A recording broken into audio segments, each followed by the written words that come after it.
Here's the big challenge of life. You can have more than you've got because you can become more than you are. That's the challenge. And of course the other side of the coin reads, unless you change how you are, you'll always have what you got. I have found in my experience that income does not far exceed personal development. Now sometimes income takes a lucky jump, but sure enough, unless you grow out where it is, it'll usually come back where you are.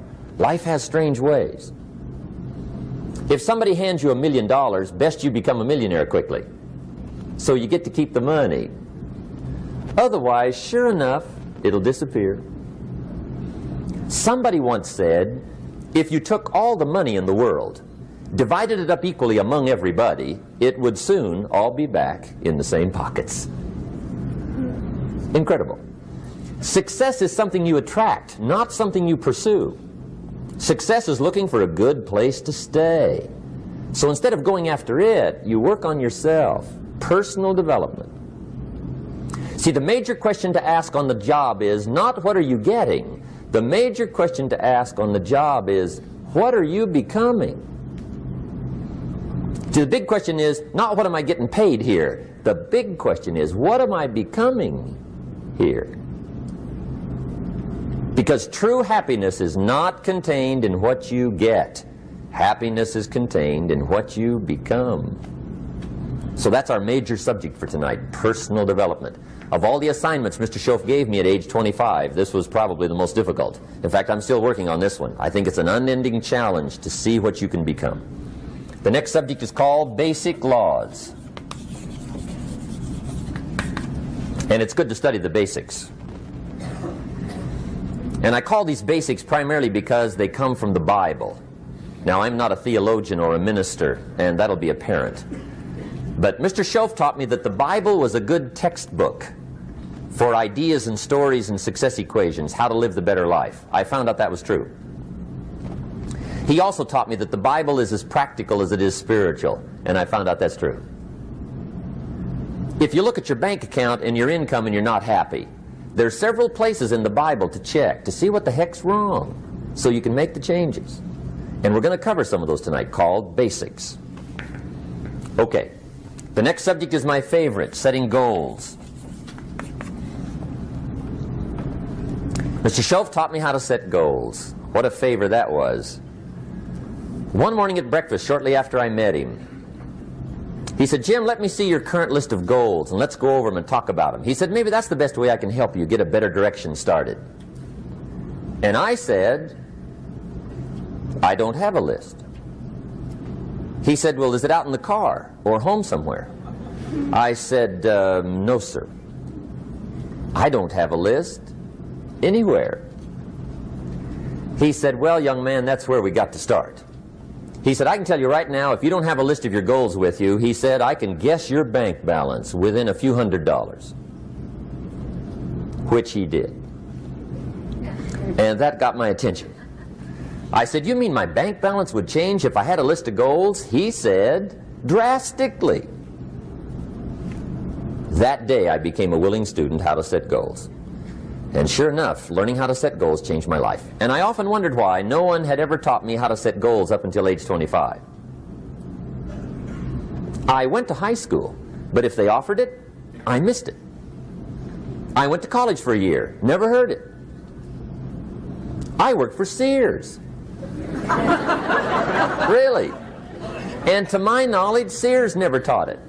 Right? How to set goals. So here I am, age 25, married, my family's starting, I've been to college, I'm working, and I still don't know how to set goals. But fortunately, when I was 25, I met the man who taught me how, and it revolutionized my whole life. Economically, socially, personally, it's incredible. So I want to share with you tonight what Mr. Schoaf shared with me, how to set goals. It can be a life changer. Okay. The next subject is the negative part of the seminar. Life is part negative, so we got to talk about the negative. And this subject is called diseases of attitude. Diseases of attitude. There's a lot of things that can wreck your chances to do well. We live in a rather dangerous world, so you got to be not only wise, you got to be careful. Now, attitude diseases are just as bad as physical diseases, right? High blood pressure, heart trouble. I mean, a lot of things will ace your chances to do well. So you've got to be careful. And attitude diseases are deadly. I mean, they'll destroy all the good things you start. Okay? So we'll go through those attitude diseases, how to spot them, how to look for them, what they are, and the cure. And I'm a pro on these because I've had them all, so I can give you excellent advice on these. Now, the last subject we're going to consider tonight is called the day that turns your life around. The day that turns your life around. And under this subject, we're going to talk about the emotions that can change your life. Human beings are emotional creatures, and emotions are powerful for life change. Now, of course, emotions are so powerful they can go either way on you. Emotions can either build or destroy. So you really have to employ emotions properly. We call civilization the intelligent management of human emotions. If you can intelligently apply your emotions in the right direction, no telling what can happen. Could turn your life around one day would be sufficient. So we'll talk about those. Okay. Now that's a lot to cover in one evening, but we'll keep at it here and see if we can't get it all done. I'd like to have you now jot down the theme of the seminar. Every seminar should have a theme, I guess. We've got one. It's on some of our literature if you happen to notice it, but if you didn't, for your notes, here it is. The theme of the seminar goes like this: the major key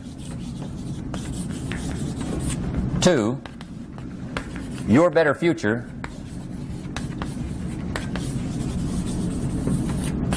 is you. That's the theme of our seminar tonight. The major key to your better future is you.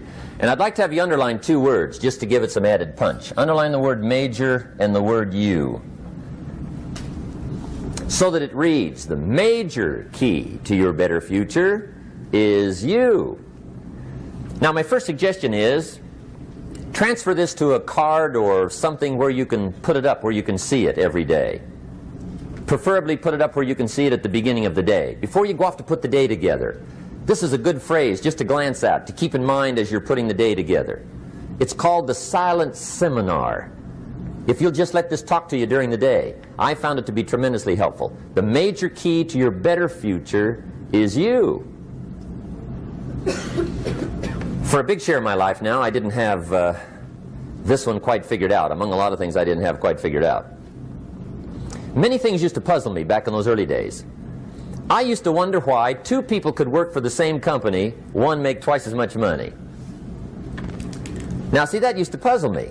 And maybe they were the same age, graduated from the same school, live in the same community, work for the same company, with the same products and the same services. They've got the same traffic, the same problems, and one makes $1,000 a month, the other one makes $2,000 a month. Now that was my puzzling question. Why would this long list be the same and the money twice as much?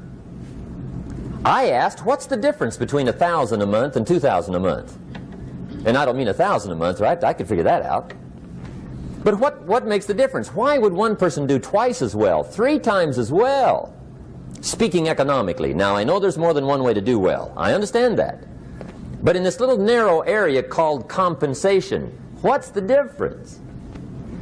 Well, back then, with my faulty thinking, I'm trying to reason it out. I thought, well, maybe time makes some of the difference, right? Some people do better because they have more time. I used to say, Harold ought to be able to do well. He's got a lot of time. If I had all of Harold's time, I could do well. Now, that's got to be dumb, right? Number one, you can't get somebody else's time. A guy says to me one time, he says, you know, if I had some extra time, I could make some extra money. I said, then forget it. There isn't any extra time.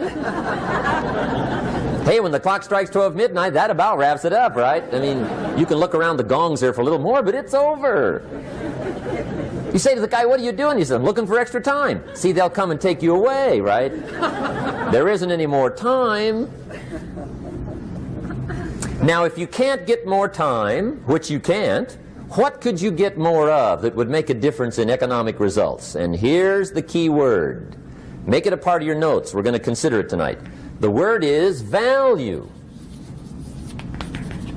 And I have a little phrase for your notes. Value makes the difference in results. Value makes the difference. You can't get more time, but you can create more value. Now here's the first lesson of economics. Everybody should learn it from the time they're old enough to understand what a dollar means, how to earn one, how to get one, how to keep one, what to do with it. First lesson of economics. We primarily get paid for value. That's lesson one. Bringing value to the marketplace, that's how you get paid. You don't get paid for the time. I know it takes time to bring value to the marketplace, but you get paid for the value, not the time. Now, since that's true, here's one of the key questions of the evening. Is it possible to become twice as valuable at the marketplace and make twice as much money in the same time? Could you become 3 times as valuable? Make 3 times as much money in the same time? Is that possible? The answer is yes, if. And it's always if, right? Life is known as the big if. Harry Truman once said, life is iffy. How true. And here's the big if we're going to consider it tonight. It's possible to do much better at the marketplace if you go to work primarily on yourself. And that's the theme of our seminar tonight. Learning to work primarily on yourself. People have asked me for the last 24 years, how do you develop an above average income? And the answer is, become an above average person. Develop an above average handshake. Some people want to be successful, they don't even work on their handshake. As easy as that would be to start on. They let it slide, they don't understand. Develop an above average smile. Develop an above average excitement. Develop an above average interest in other people. Develop an above average intensity to win. See, that'll change everything. Probably one of the most frustrating experiences in life is looking for an above average job with above average pay without becoming an above average person. It's called frustration.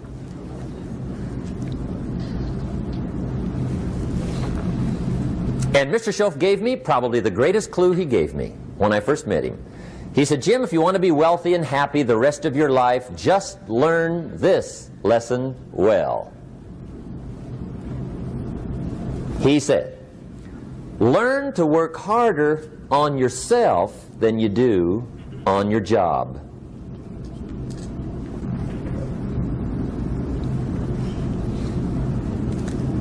Then Mr. Schoaf gave me probably one of the most important clues among so many things he taught me, but this was in those early days.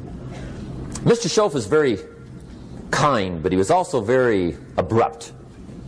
And he had these interesting questions to ask. I'm giving him a little rundown one day on how things hadn't worked out for me. He said, Mr. Rohn, I've got the answer for you if you will listen carefully. And listen carefully I did that day and for the next 5 years. If somebody's wealthy and happy, you gotta listen. He said, Jim, I've only known you a short time. But he said, it's already my honest opinion that for things to change for you, you've got to change. That wasn't quite the answer I was looking for. But that's the answer he gave me, and I pass it along to you on this warm summer evening in Anaheim, California, 1981. For things to change for you, you've got to change. Otherwise, it isn't going to change. Before I met Mr. Schoaf, I used to say, I sure hope things will change. Right? That seemed to be my only hope. If it isn't going to change, I'm in serious trouble. And then I discovered it isn't going to change, so I'm in serious trouble.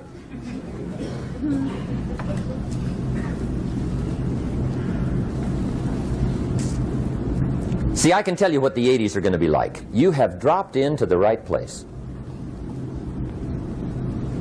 I did a seminar one time for Standard Oil executives and management in Honolulu. And we're having a conference one day on this big conference table. And one of them said to me, Mr. Rohn, you know some fairly important people halfway around the world. What do you think the 80s are going to be like? I said, gentlemen, I do know the right people. I can tell you. So they all listened very carefully. And I said, gentlemen, based on my wide experience, I can really honestly say to you, in my opinion, in the 80s, it's going to be about like it's always been. Aren't you glad you came? That's inside. I don't pass that around just everywhere. Now, of course, I said that to make a point, but I also said it because it's accurate. It's going to be about like it's always been. It isn't going to change. The tide comes in and then what? It goes out. For 6,500 years that we know of, recorded history, and probably long before that. So it is not going to change. It gets light and then what?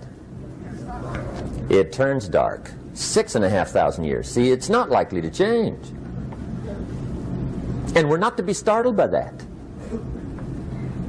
And if the sun goes down, the guy says, what's happened, what's happened? It means he hasn't been here long, I guess, right? It always goes down about this time. The guy says, well, I don't like that arrangement. Well, you got to talk to somebody besides me, right? It gets light, then it turns dark. In rotation, the next season after fall is what? Winter. Pray tell, how often does winter follow fall?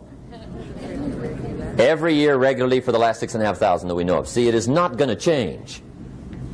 Now, some winters are long, and some are short, and some are hard, and some are easy, but they always come right after falls. It isn't going to change.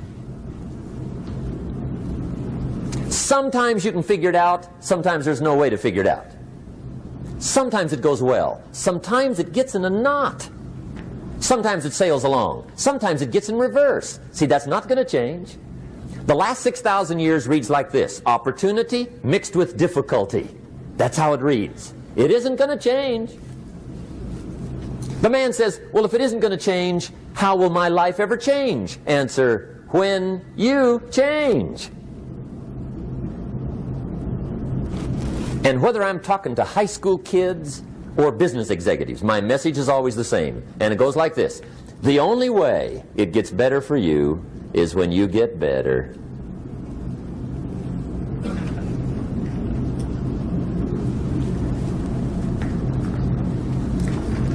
Let me give you the 4 major lessons in life to learn. Here's 4 majors. It's good to study the majors.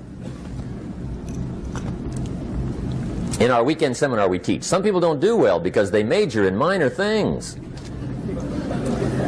You've got to be on the lookout. At the end of every week, end of every month, you've got to check, make sure you're not spending major time on minor things. We go through that whole series. Majors and minors. Now, let me give you 2 phrases before we get to the 4 majors. This will set it up and you'll see where I'm going. 2 key phrases for your notes. Here's the first one. Life and business is like the changing seasons. That's the first phrase. Life and business is like the changing seasons. One of the best ways to describe life, it's like the seasons. Frank Sinatra sings, life is like the seasons. Now here's the second phrase. Very important. You cannot change the seasons, but you can change yourself. You can't change the seasons, but you can change yourself. And see, that's how life gets better for you, not by chance, but by change. Now, here's the 4 major lessons in life to learn. I've got my first book finished. Came out a couple of weeks ago. This is in it. The 4 major lessons in life to learn. Here they are. Number 1, learn how to handle the winters. That's lesson 1. They come right after falls with regularity. Some are long and some are short and some are hard and some are easy, but they keep coming. You must learn to handle the nights. They come right after days. You must learn to handle difficulty. It comes right after opportunity. You must learn to handle recessions. They always follow progressions. For the last 6,000. See, it isn't going to change. The lesson you must learn is how to handle it. And there's all kinds of winters, right? The winter when you can't figure it out. The winter when it all goes smash. The winter when it turns belly up. The winter when it won't work, when you've run out of money and you've got a broken heart. See, those are winter times. There's all kinds. Economic winters, social winters, personal winters. When your heart is smashed in 1,000 pieces and the nights are unusually long, your prayers seem to go no higher than your head. It's wintertime. Barbra Streisand sings, "It used to be so natural to talk about forever, but used to be's don't count anymore. They just lay on the floor till we sweep them away. You don't sing me love songs, and you don't say you need me, and you don't bring me flowers anymore." A song of winter. But see, the disappointments come. Those are normal. That's part of life. But the question is, how do you handle it? How do you handle the coming winters and the disappointments and the down times? Well, you can't get rid of January by tearing it off the calendar. But here's what you can do. You can get stronger, you can get wiser, and you can get better. The winters won't change, but you can. And that's how life changes for you. See, before I understood, when it was winter, I used to wish it was summer. I didn't understand. When it was hard, I used to wish it was easy. I didn't know. And then Mr. Schoaf gave me a part of his very unique philosophy when he said, "Don't wish it was easier, wish you were better." See, that triggered my whole life change. Don't wish for less problems, wish for more skills. Don't wish for less challenge, wish for more wisdom. That's the key. So that's lesson 1, learn how to handle the winters. Here's lesson 2, learn how to take advantage of the spring. That's the second one. Spring is called opportunity. And spring follows winter. What a great place for it. If you were going to put it somewhere, that'd be the place to put it, right after winter. And pray tell, how often does spring follow winter? Every year with regularity, 6,000. You can almost count on it. See, opportunity always comes. Days follow nights. Isn't that terrific? Opportunity follows difficulty. But here's what you must learn to do. Underline these 2 words in that key phrase. Take advantage. Underline those 2. You must learn to take advantage of the spring.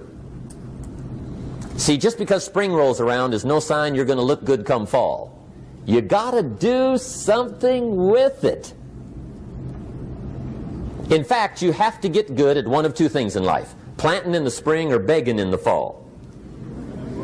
Or get somebody to do it for you. See, those are about the only alternatives. Now here's what else you must do. Take advantage of the springs quickly, because there's only a few. Just a handful of springs have been handed to each of us. They don't come forever. Life is fairly brief. So you got to read every book you can get your hands on what to do with your springs while they're here. And take advantage, they soon run out. The Beatles wrote, "Life is so short." And for John Lennon, it was extra short. But life is brief. Elton John sings, "She lived her life like a candle in the wind." It's brief. So whatever you're going to do with your life, you got to get at it. Don't just let the springs pass. Here's the third major lesson in life to learn. Learn how to protect your crops all summer. You got to take care of what you start. Sure enough, as soon as you've planted your garden in the spring, the busy bugs and the noxious weeds are out to take it. And here's the next bit of truth. They will take it unless you prevent it. And that's the third major skill to learn. You've got to learn to prevent the intruder from taking all the good you start. It's one of the challenges. Here's two key phrases under number 3. First one, all good will be attacked on this planet. Maybe not the next one we get to, but on this one, all good will be attacked. Every garden will be invaded. Not to think so is naive. And here's the second phrase. All values must be defended. Political values, social values, community values, family values, marriage values, friendship values, business values. Every garden must be tended all summer. Third major lesson. Now here's number 4. Fourth major lesson in life to learn. Learn how to reap in the fall without complaint. Learn to reap come harvest time without complaint. Take full responsibility for what happens to you. It's one of the highest forms of human maturity, accepting full responsibility. It's the day you know you've passed from childhood to adulthood, the day you accept full responsibility. And another note, learn to reap in the fall without apology. Without apology if you do well, and without complaint if you don't. That's maturity. I used to have that long list of reasons why I wasn't doing well. To explain. You got to explain, right? Otherwise you're going to look bad. I used to have this funny list called Reasons for Not Looking Good.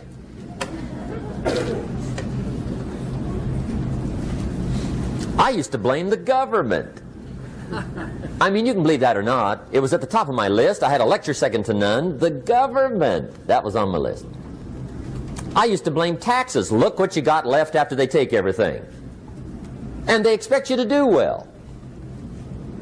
That was on my list there.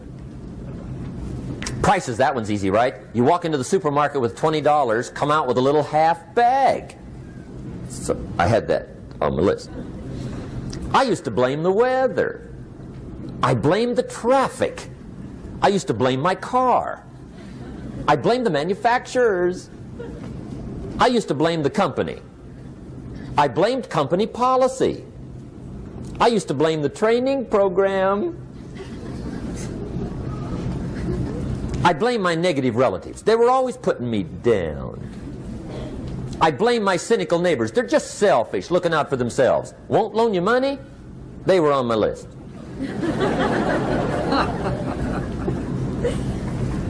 I used to blame the economy. I blamed the community. That's a pretty good list for not doing well, isn't it? I thought it was good. I'll never forget one day, Mr. Schoaf was very kind, but he was also very blunt. And this was no exception. And I'm glad he was blunt. There's a lot of things I'd have missed if he hadn't have been blunt. One day, with sort of a curious look on his face, he said, "Jim, just out of curiosity, tell me, how come you haven't done well up until now?" Excellent question. I thought, well, so I won't look too bad, I'll go through my list. And this list I just gave you, I put that on him. And he was very patient. He let me go through the whole thing, the government, the weather. I went through this whole thing. When I finished, he looked my list over very carefully. He said, "Mr. Rohn, big problem with your list. You ain't on it." How brilliant.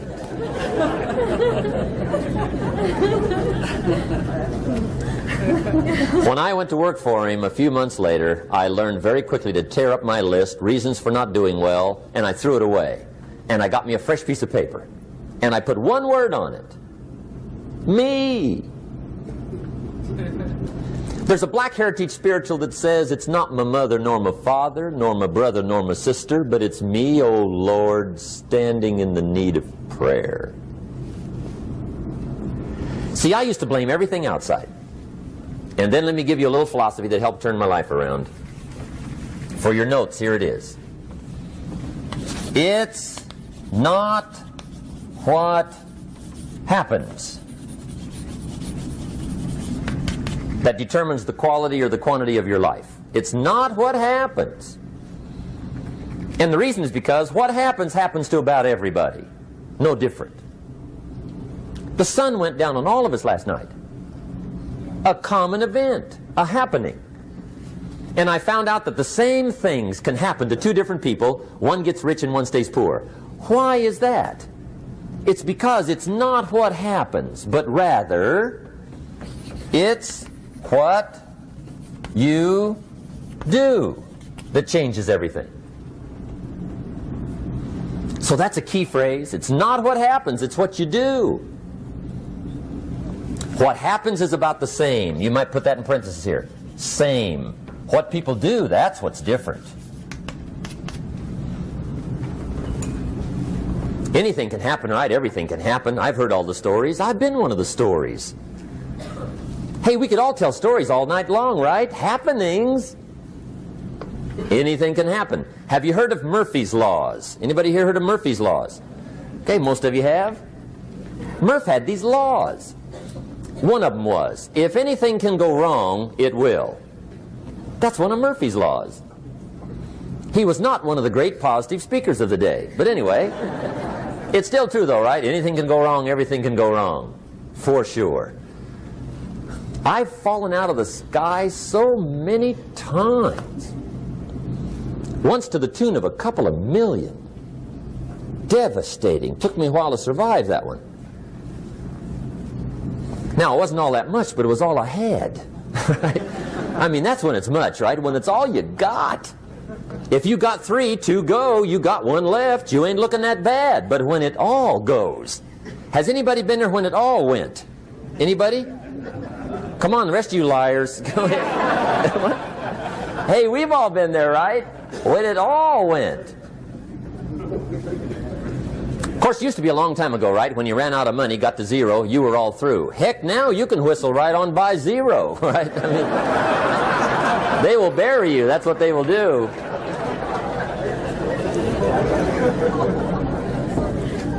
But see, those are the happenings, right? Everything can happen. Anything can happen. But it's not the happenings. It's what you do about it. Somebody says, yeah, but you don't understand the disappointments I've had. Come on. Everybody's had their share. Disappointments are not special gifts reserved for the poor. Everybody has them. The difference is what you do about them. It's not the weather. I used to blame the weather, and I discovered it rains on the rich. So see, that won't help. 2 men wake up one morning, there's a rainstorm on. One of them looks out his window, sees the rainstorm, and he says, wow, what a storm. With weather like this, they can't expect you to go out and make sales. He stays home. Same morning, the other guy looks out his window, sees the same storm, says, wow, what a storm. But he says, you know what, with weather like this, what a great day to go out and make sales. Most everybody will probably be home. Especially the salesman.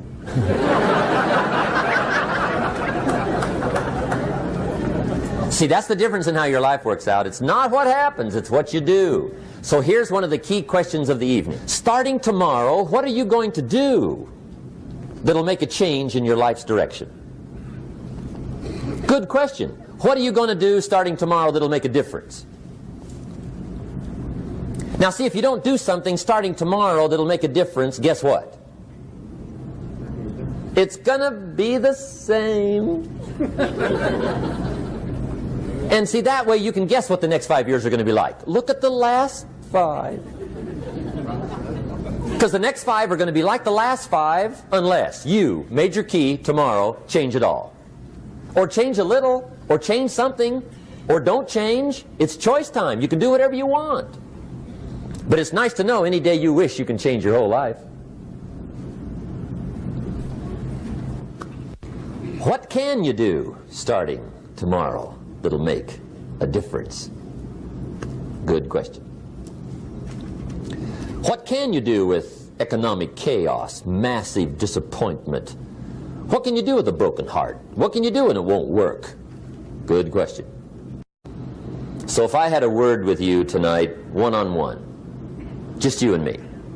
I think my personal advice to you would be, this year, 1981, reach down inside of you and come up with some more of those remarkable human gifts. They're there, waiting to be utilized. And then change anything for you you want to change. And I challenge you to do that because you can change. If you don't like how it is for you, change it. If it doesn't suit you, change it. If it doesn't please you, change it. If it isn't enough, change it. And I challenge you to do that because you can change. See, you don't ever have to be the same again after tonight, only by choice. If you don't like your present address, change it. You're not a tree.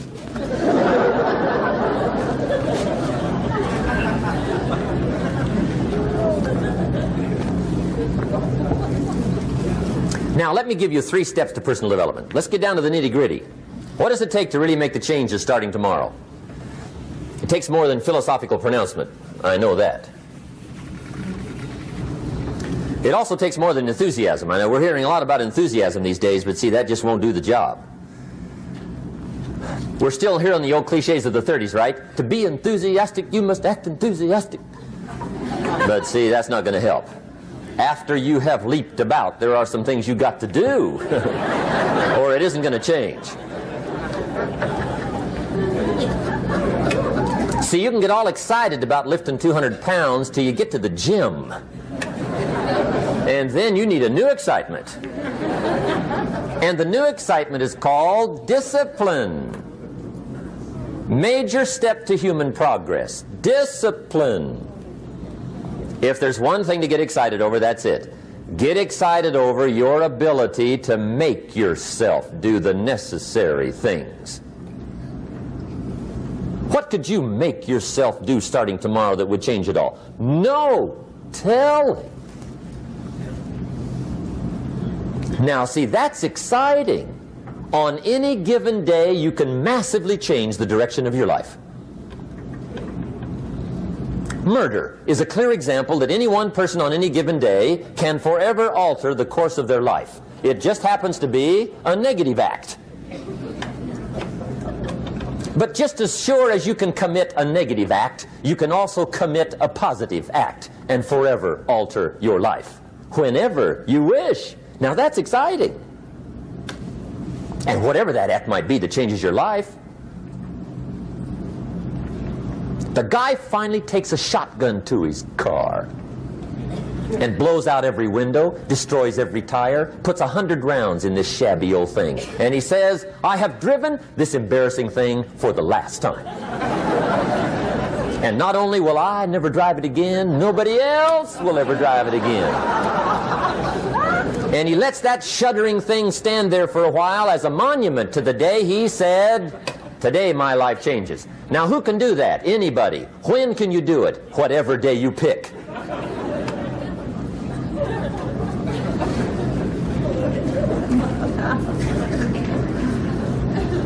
Now here's the key to discipline. Start with the little disciplines, get excited over the little disciplines, and get right on those, because those will lead to the big ones. You can't handle the big challenges in life unless you take on the little ones. Make a list of all the things you can do, get right on those, discipline yourself for those, both for the results and for the muscle and for the practice, so that when life hands you some big challenges, you'll be ready, you'll have the muscle. But see, if you don't handle the small ones, you can't take care of the big ones. Okay, here's what else it takes for life change. Self-motivation. Key phrase, self-motivation. I don't know why we call it self-motivation. It's really the only kind there is. You've got to motivate yourself. Because I found out you can't change people. They can change themselves, but you can't change them. Lord knows some I've tried. But see, it won't work. People have to change themselves. I learned some of those lessons early. I built a little sales organization way back in those early days. I'm 25. And I had some nice people. I said, I'm going to make these people successful if it kills me. I almost died, right? I mean, you can't do that.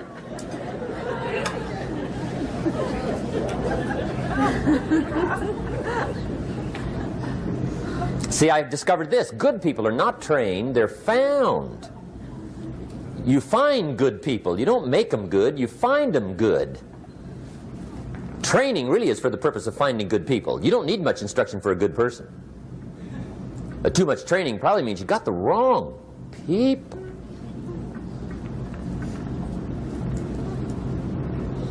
So you got to find the right people. That's the key to getting a good job done.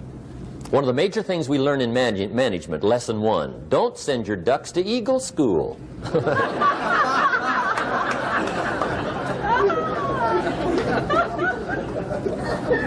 Because it won't help. I mean, I'm telling you, it won't help, no matter how good your school is. And the little eagle badge and little eagle hat, I'm telling you, it won't help. It won't help. You can tell whether your school's done any good, right, is when it's over, right? The duck goes for his first rabbit and makes him a friend. You say, no, no, no. Anyway, so it takes self-motivation to really alter your life. And you don't want to give self-motivation away to somebody else and make it somebody else motivating you. The guy says, boy, if somebody just come by and turn me on. What if they don't show up? Right? See, you got to have a better plan for your life. Okay. Now, if you're excited and you're ready to change, let me give you 3 steps to start life change that can change your life, your personality, your lifestyle, everything can change.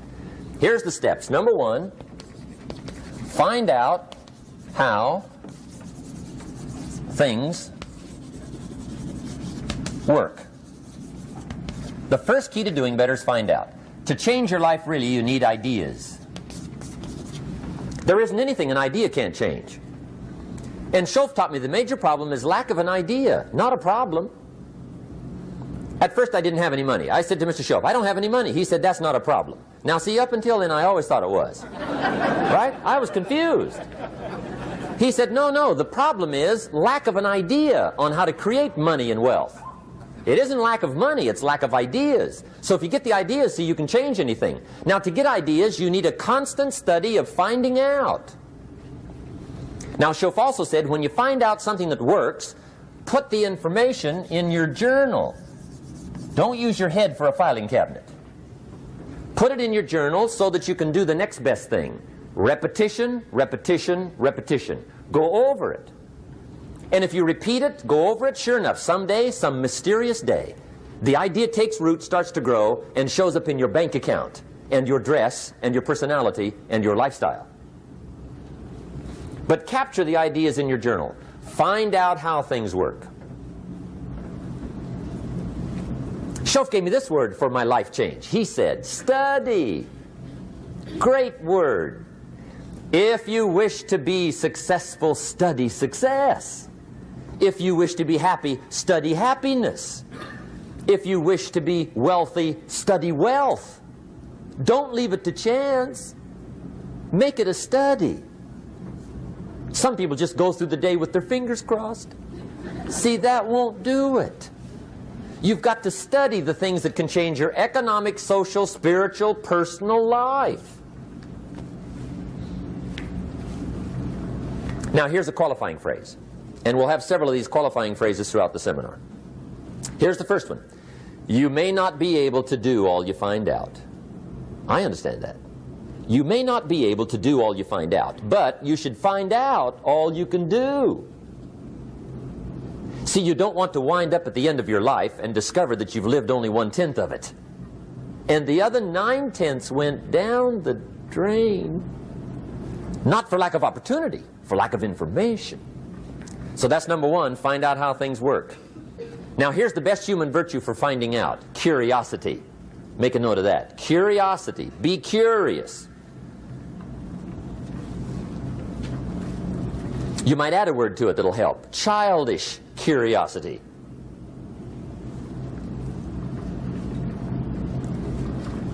What will kids do if they want to know something bad enough?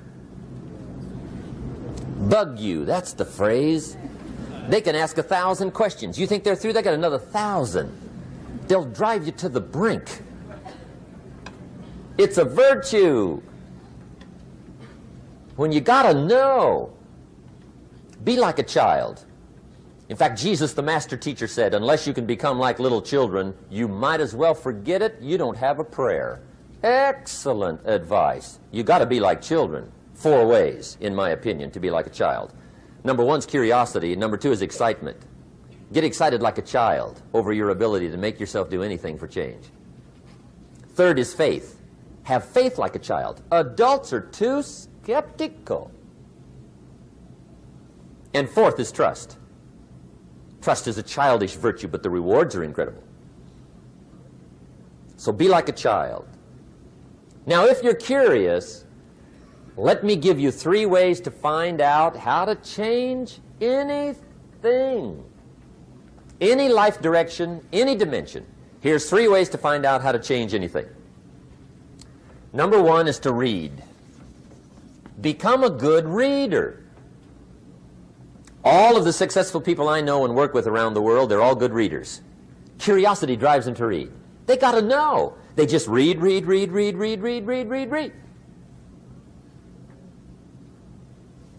Become a good reader. Now, that's my opinion. Listen to the other lecturers and listen to me and make up your own mind. Don't be a follower. Be a student.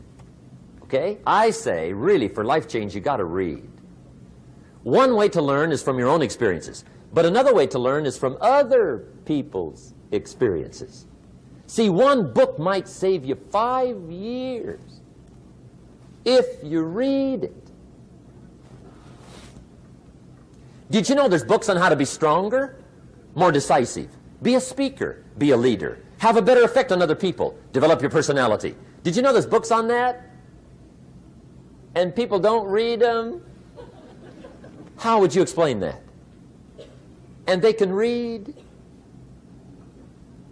Did you know that hundreds of successful people have written their stories in books and they wrote down how they did it and people don't read it? How would you explain that? The guy's busy, I guess. You know, you get tied up. The guy says, well, yeah, you work where I work. By the time you struggle home, it's late. You got to eat a bite of supper, watch a little TV, get to bed. You can't sit up half the night reading. And the guy's behind on his car payment. Good worker, hard worker, sincere. But you got to be better than sincere and work hard. Otherwise, at the end of your life, you'll wind up cold, stony broke. You got to be better than a good worker. You got to be a good reader. The whole world is governed by laws. The universe, in fact. Laws. We call it the law of electricity. We call it the law of gravity. There's mathematical laws. There's physical laws. Speed and velocity laws. Agricultural laws. There's all kinds of laws. Now that we find ourselves on the spinning planet, you just have to learn what I call the setup. Learn the setup. Life's setup. Now, we didn't set it up, but we're here, so you got to learn it. And we should learn the setup for 2 basic reasons. Number 1, to keep from getting hurt. It's one of the major reasons for learning, so you won't get hurt. See, economically, socially, personally, you can get hurt just not knowing. Ignorance is not bliss. Ignorance is poverty. Ignorance is tragedy. You got to know, or you're going to get hurt. It's good to know not to walk out the 10-story window. That's excellent information. Now, what if a guy didn't know and he walks out? Now he's dead at the bottom. Somebody says, well, the poor guy didn't know. You got to know, or you're going to get hurt. Okay. Now, here's a parenthesis. You don't have to like the setup. I don't ask you to like how it is. That's not what's important. But it is important to learn how it is. Okay, so you don't have to like it, but you should learn it. That's what I tell the kids, right? Make sure you get the information. What you think about it, that's up to you. What you're going to do with it, that'll soon be up to you. But make sure you get it. See, there's nothing worse than being stupid. Nothing. I mean, being broke is bad, but being stupid is awful. And what's really bad is being broken stupid, right? That's about the end of the world. I mean, there isn't anything much worse than that. Unless you're sick. Sick, broken, stupid. I mean, that is it, right? There's nowhere else to go. So make sure you get the information. It's key. You don't have to like it, but learn it. If this big monstrous thing lifts up in the sky, hangs there for a little while, cuts loose, comes crashing down, boom, shakes the ground for 5 miles. And then this big monstrous thing lifts back up in the sky, hangs there for a little while, cuts loose again, comes crashing down, boom, shakes the ground for 5 miles. It just keeps doing that, this big monstrous thing, lifting up and then crashing down, boom. Now, you might come along one day and say, that's got to be a stupid arrangement, which is okay. You're entitled to your opinion. But the first thing you should learn to do is get out from under it, right? That's number one.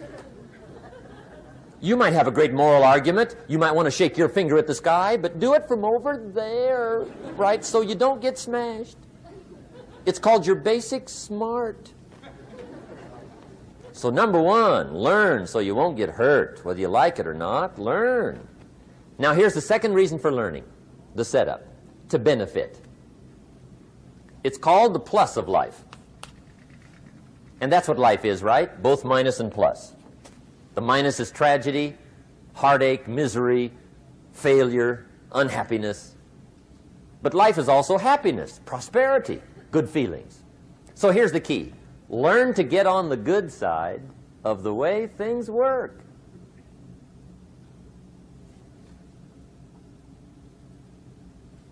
Now, here's 2 of the basic laws, and we'll take our break. Schoaf taught me these. They come from the Bible. Now, again, I'm an amateur, okay? When it comes to the Bible, I'm not a pro. So you'll sort of have to take my way of putting it. But here they are. The first one is the law of use. The law of use. And it goes something like this. Whatever you don't use, you lose. Lack of use causes loss.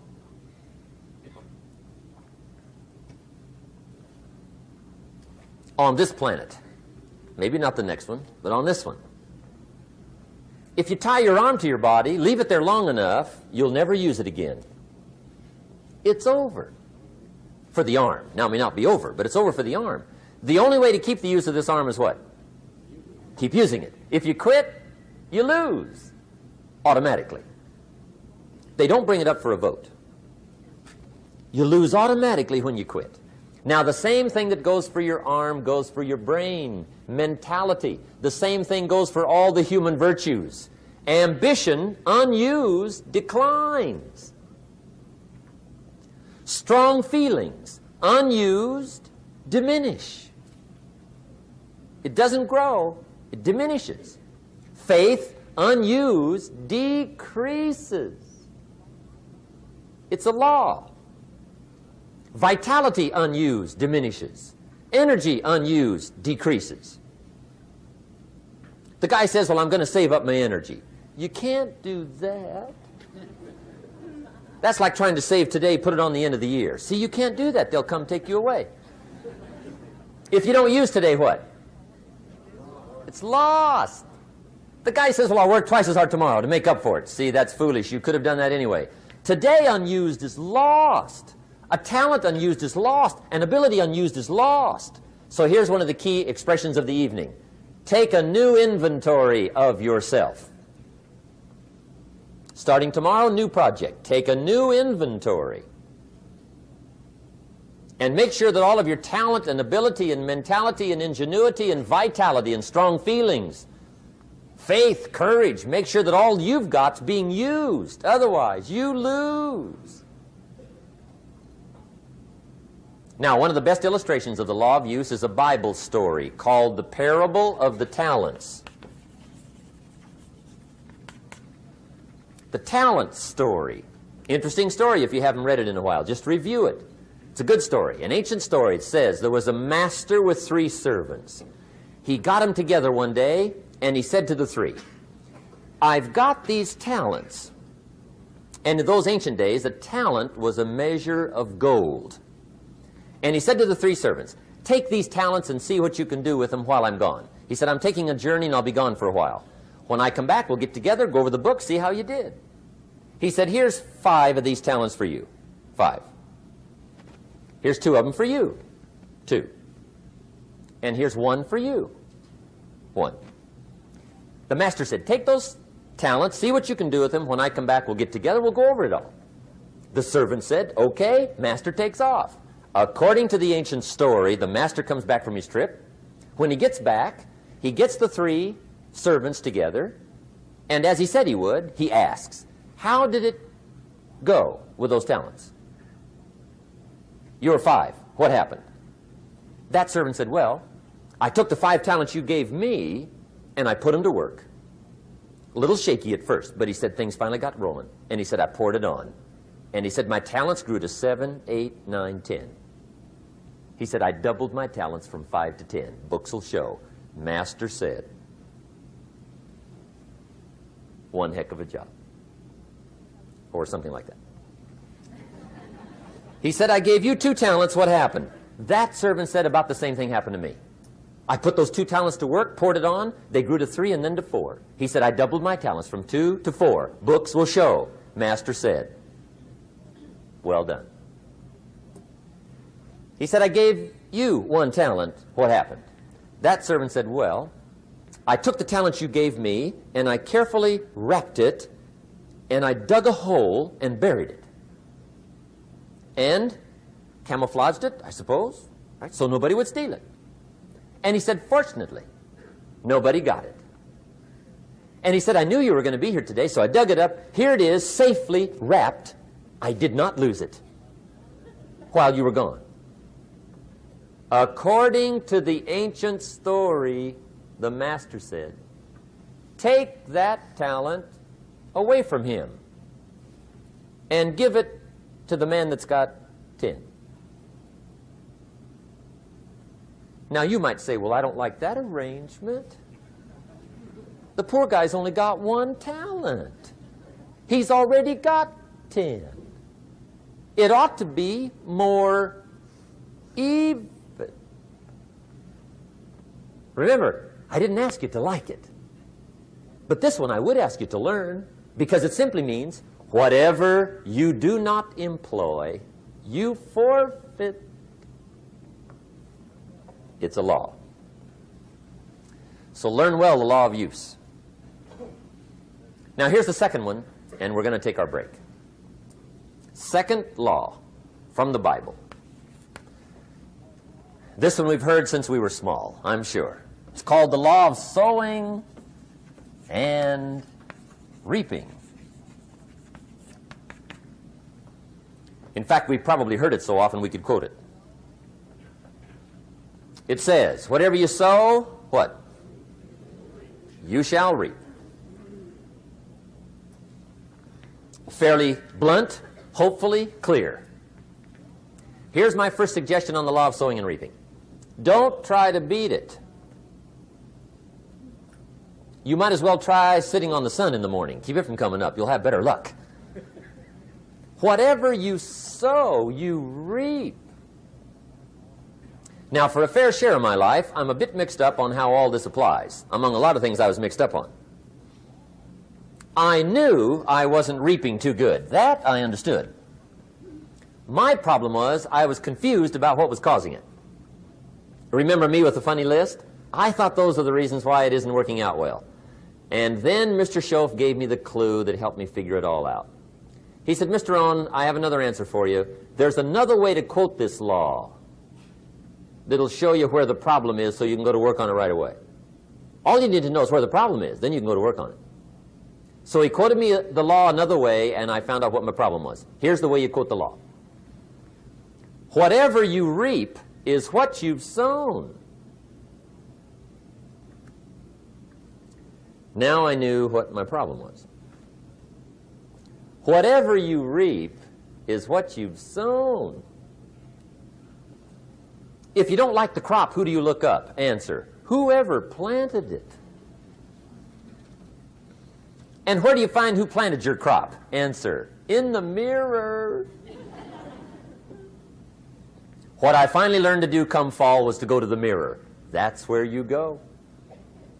And if necessary, you say, a few skinny carrots? I got to be unimpressed. Where were you last spring? Asleep. Didn't you read the books? Did you break your hoe? Let me give you 7 key points to the law of sowing and reaping. Let's tick right down through the list of 7, and it'll be break time. 7 points to sowing and reaping. Here's part of the philosophy that really helped me to make some changes in life direction. Number 1, the law of sowing and reaping is negative. That's number 1, which simply means if you sow bad, you reap bad. Now, this is kind of 3rd grade, but it doesn't hurt to go over the basics. If you plant thistle seeds, you don't get pumpkins. Honest, no use looking for pumpkins. John says, how come no pumpkins? Come on, John. The law's negative. That's how come. Now, here's number 2. The law's positive, which simply means if you sow good, you reap good. If you plant pumpkin seeds, you don't get thistles. Not from pumpkin seeds. Mother Nature won't pull tricks on you over in the corner snickering and pushing new thistles and you planting pumpkin seeds. She won't do that. You will get pumpkins from pumpkin seeds, and the reason is because the law is positive. Now, here's number 3. I got excited when I found out the full dimension of this. See, you do not reap what you sow, but rather, you always reap much more than what you sow. So the 3rd key word is more. You don't get back what you put out. You get back much more than what you put out. And it works both positive and negative. On the negative side, it said, if you sow to the wind, you reap the whirlwind. So you've got to get ready for that, or you will be naive. See, anybody can, whether you will or not. See, that's the question. And here's a good question to ask. We are all buying somebody's plan. The question is, whose? Who's got you talked into doing what you're doing? Who's got you talked into your present plan? See, 10 years from now, you will surely arrive. The question is, where? But see, anybody, if you want to, can go searching for a good plan, pick it, and start working it. And sure enough, as the time passes, as it surely will 5 years from now, 10 years from now, then you'll be winding up wearing what you want to wear, driving what you want to drive, living where you want to live, become what you want to become.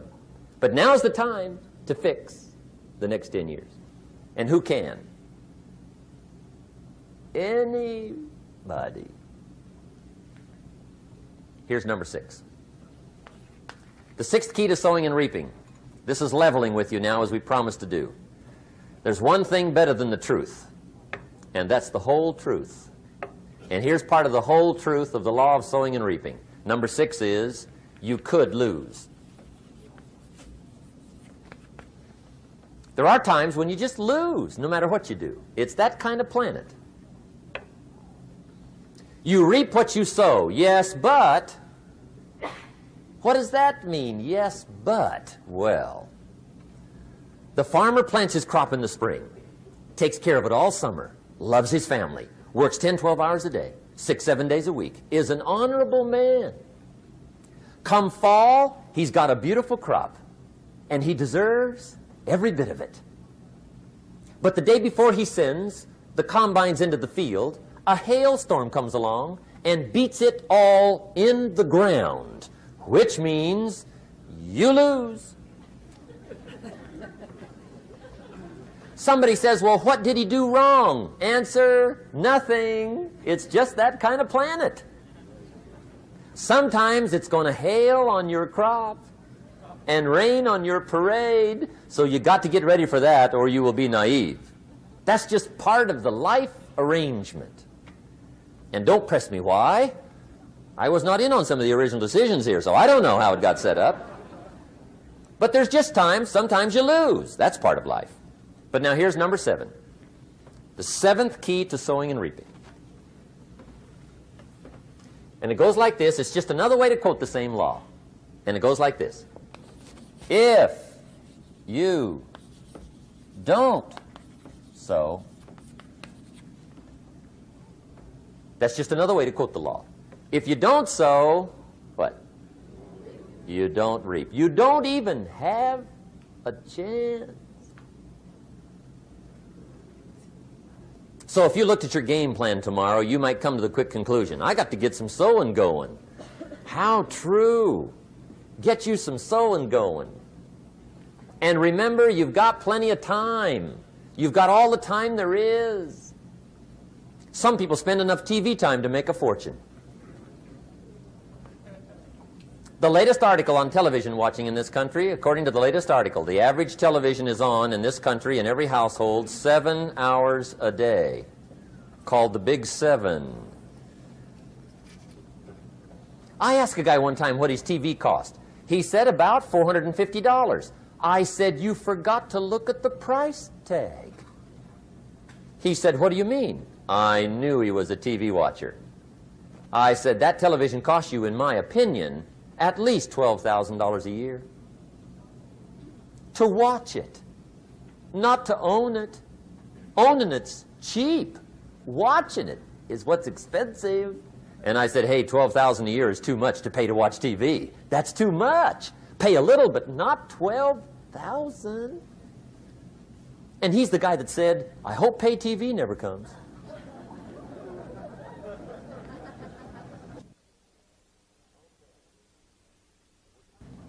Okay. We're trying to cover an awful lot tonight, I realize that. But my time schedule is such that we just have to sort of give it all to you and let you sort the rest out. I wish we had plenty of time for questions and answers and that whole thing, but our time is just limited. But we are trying to go through an awful lot, I realize that. But looks like everybody's getting it. This is about the note-takingest crowd I've seen in a long time. Incredible. Does anybody have 5 pages yet? Anybody? Oh, fantastic. Incredible. Okay. Maybe you heard the story about the preacher down in Texas, southern part of the country. He was an evangelist back in the horse and buggy days. And he was very good at being an evangelist, and a lot of people used to come and hear him preach. And one day he put up his tent in one of these Texas towns and expected a big crowd as usual, come and hear him preach. And he got there, first night of the tent revival, walked in. 7:30, time to start. And to his surprise, the tent was empty.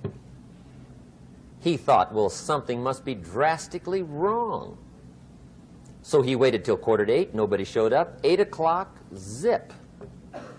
Finally, 8:15, one lone cowboy wandered up on his horse, tied his horse up outside, came in, sat down on the front bench, right, waiting for something to happen. The preacher thought, well, at least I better go down and talk to the cowboy. So he walks down, talks to the cowboy, and he says, Cowboy, I'm the preacher. And he said, I don't know what to tell you. Something's gone wrong. He said, this tent was supposed to be full of people. He said, I'm embarrassed. He said, you're the only one that showed up. And he said, I really don't know what to do. And the cowboy said, well, I'm not a preacher, so I really can't tell you what to do. You know, he said, I'm just a cowboy. But he said, I know this, if I went out to feed my cattle and only one showed up, I'd at least feed it. The preacher thought, hey, the cowboy is right. If you've got a good idea to share, you should share it, if there's 1 or 1,000. So he got kind of inspired by this conversation, and he jumped up on the platform and started to preach, as if the tent was full of people, just exploded. And he went for an hour and 15 minutes, just kept rolling. Finally, he quit. And when he finished, he came down off the platform, talked to the cowboy again. Says, well, cowboy, what did you think of my sermon? And the cowboy said, well, I'm not a preacher, so I really can't tell. You know, he said, I'm just a cowboy. But he said, I know this. If I went out to feed my cattle and only one showed up, I'd feed it, but I wouldn't dump the whole load on it.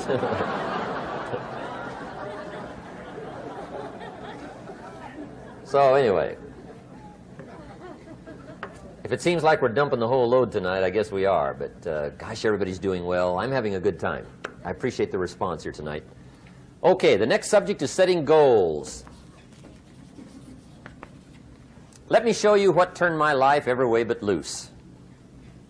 Mr. Schoaf dropped this idea on me, changed me completely. Setting goals. Here's what can easily happen if you don't set goals. It's easy to let life deteriorate into making a living instead of designing a life. And we all have a choice.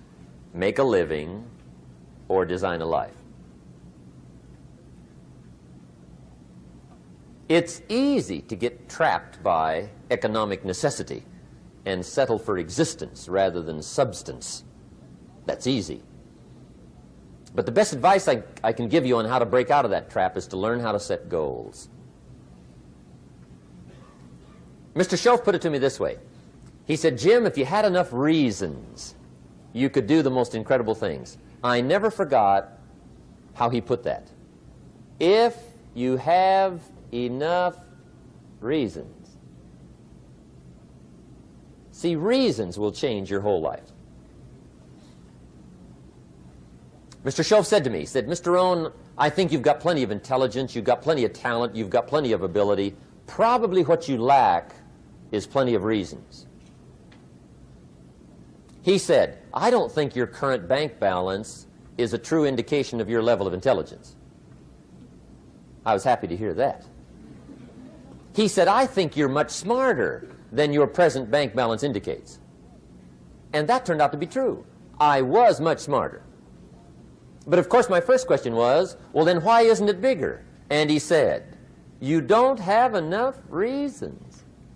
You've got enough intelligence, but not enough reasons. So see, reasons can change your life. Here's what else I found out.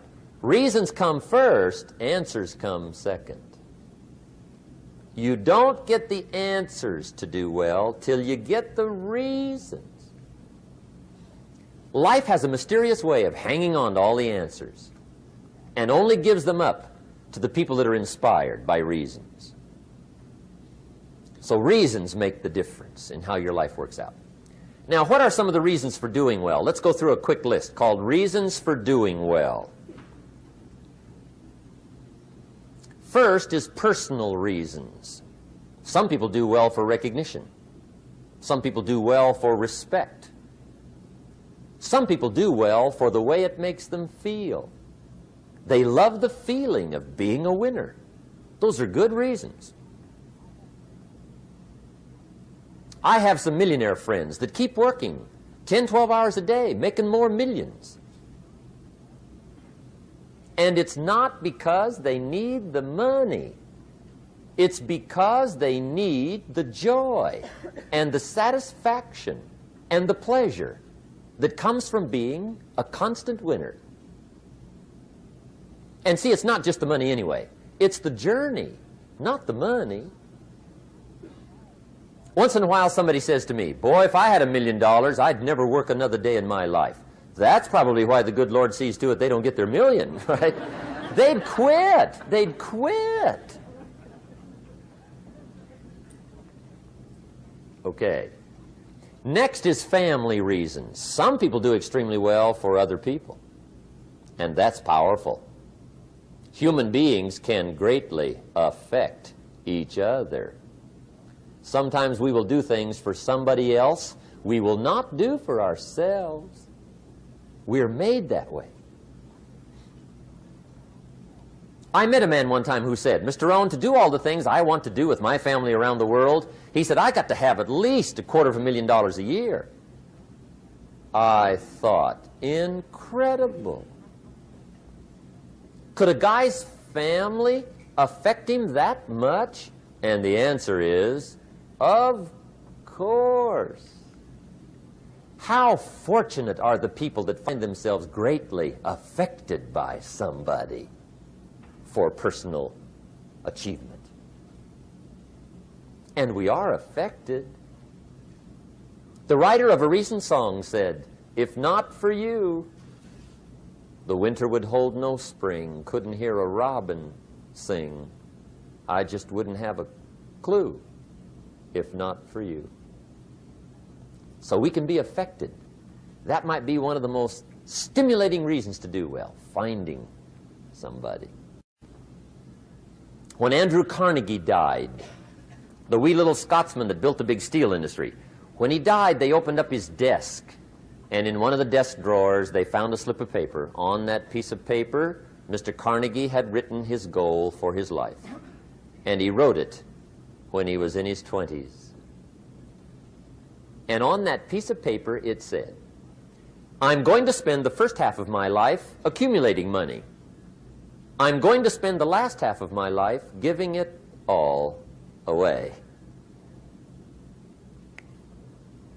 What a goal. He got so inspired by that goal that the first half of his life, he accumulated $450 million. And the last half of his life, he gave it all away. Good question tonight. What's got you turned on?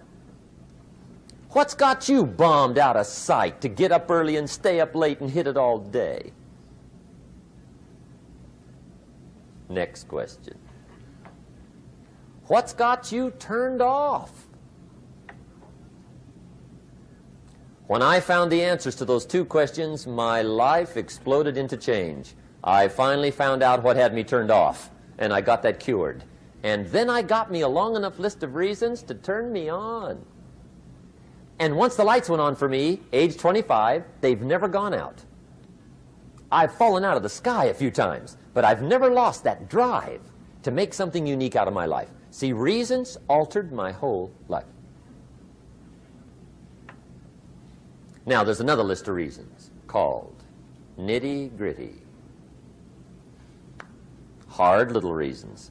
Sometimes those little reasons are the most powerful reasons that can change your life. Sometimes it doesn't take much. I now carry several $100s in my money clip. It's only a few $100s, but it was one of those reasons turned my life around. Just before I met Mr. Schoaf, I heard a knock at the door. I go to the door, and there's a little girl standing there about this tall selling Girl Scout cookies. And she gave me one of the finest sales presentations I've ever heard. Special deal, several flavors, this whole package of stuff, $2. And with a big smile, she very politely asked me to buy. And I wanted to. Big problem. I'm broke. I don't have $2. And to this day, I can remember the pain and the embarrassment. I'm a father. I'm a husband. I've been to college. I'm working. I'm 25. I don't have $2. And I didn't want to tell her that for some reason. So I did what I thought was next best. I lied to her. I said, "Hey, look, I've already bought lots of Girl Scout cookies. I've still got plenty stacked in the house," which was not true. But it seemed to get me off the hook for the moment. She said, "Well, gosh, that's wonderful. Thank you very much." And she went away. When she left, I closed the door, and that was the day I said to myself, I don't want to live like this anymore. I've had it with lying, and I've had it with being broke. I'm never going to let this happen to me ever again. I promised that day I would work as hard as possible and would always carry plenty. It took me a little while, but now I do. It was one of those reasons. And I guess I carry plenty for two reasons. One is the way it makes me feel, but also in case I bump into another Girl Scout selling cookies. right? I'm ready.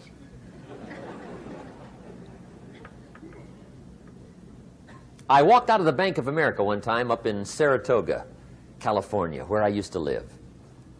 Two little girls selling candy right outside the bank. Good place. Some girls' organization they're working for, right? I come walking out of the bank. This first little girl walks up to me. She said, "Mister, would you like to buy some candy?" I said, "I probably would." "What kind is it?" She said, "It's almond roca." I said, "My gosh, that's my favorite." She said, "Wonderful." I said, "How much is it?" She said, "It's just $2. I thought, incredible. I said, "How many boxes of that candy have you got?" She said, 5. And her little friend was standing there. She was selling candy too. I said, "How many boxes have you got?" She said, "I've got 4. I said, "That's 9. I'll take them all." They said, "Really?" I said, "Yeah, it's my favorite. I've got some friends. I'll pass them around." They got so excited, put all this candy together. I reached in my pocket, gave them the $18. When I've got the candy and they've got the money, that first little girl looks up at me. She says, "Mister, you are really something." How about that? Can you imagine only spending $18 and have somebody look at you in the face and say, "You are really something"? Now you know why I carry heavy, right? I'm not going to miss anymore. It was just one of those reasons. Helped to change my life. One of my nitty-gritty reasons was budget finance. Budget finance used to grind my soul. Way back in those early days, I had fallen for one of those consolidation loans, where you take all your little hard-to-pay bills, put them into one big impossible-to-pay bill, right?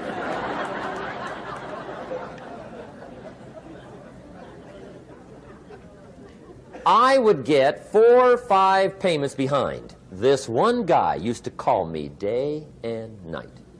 I don't think they're allowed to do that anymore. Harassed me. Threatened to run me in front of the judge. Threatened to ruin my credit. Threatened to embarrass my family. One day he said, "We're going to come get your car, drag it rear end up down the street in front of your neighbors." The guy even called me a flake. And back in those days, I'm broke, I'm pitiful, there's nothing I can do about it. But I never forgot how the guy treated me. And when I met Mr. Schoaf and I got my life straightened out and the money started to flow, that was one of my first projects, budget finance. I poured it on day and night. I finally put all the money together I owed him, which was considerable. I picked a day for the payoff. And when the payoff day came, I put the money in small bills in a big briefcase. And I walked into the budget finance office on Wilshire Boulevard in Los Angeles. The guy who harassed me so often, his desk was about 3 back. I walked right up to his desk, startled him. He wondered what I was doing there. It was the first time I'd been there since I'd borrowed the money, right?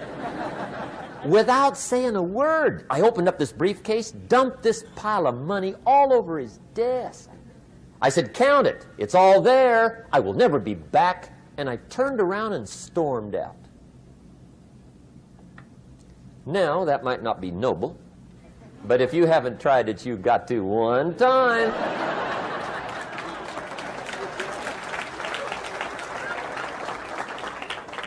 It can be the day that turns your life around. All you need is a reason that turns you on. One of my dear friends, Robert Depew, Bobby used to be a school teacher in Lindsay, olive capital of the world. Bobby taught school several years, got a little weary teaching school. One day decided he wanted to get into sales. So without telling anybody, he just up and quit his job teaching school and jumped into sales. When he did, his brother made fun of him, laughed at him, put him down, said Robert's lost his mind. Had a good job teaching school. Now he thinks he's a salesman. He's going to go down the drain, lose everything. Just put him down something fierce. Bobby said, the way my brother acted when I got into sales, he said that made me so mad. I decided to get rich. And my question for you tonight is it possible to get that mad?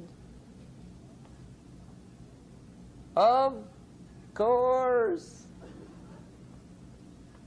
Wealth is not a matter of intelligence. It's a matter of inspiration. Today, Robert happens to be one of my millionaire friends. Bobby's rich.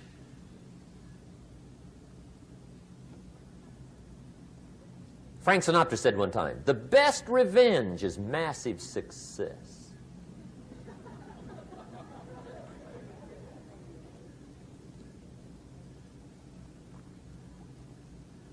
Hey, get you a long enough list of reasons so that after tonight you never lack for inspiration.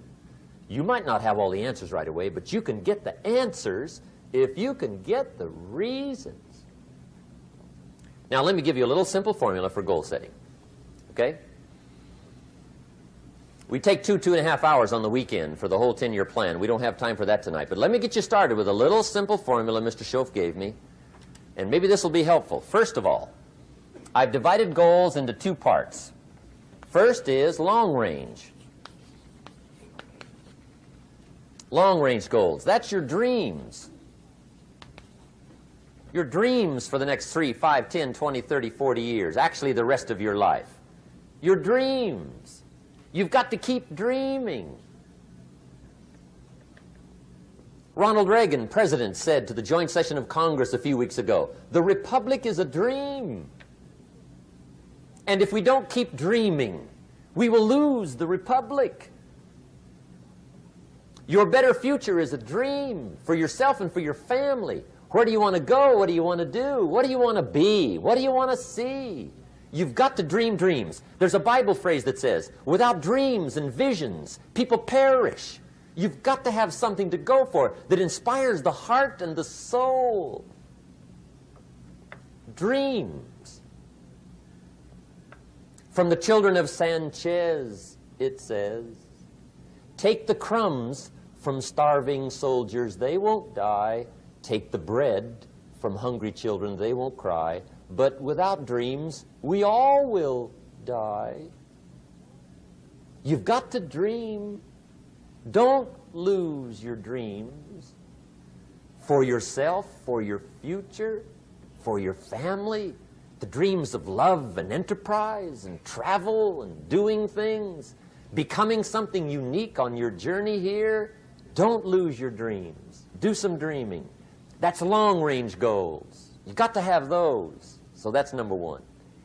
Here's the second part of goals, short range. Short-range goals. That's your goals for tomorrow, this week, this month, this year, the immediate future. We call these confidence builders.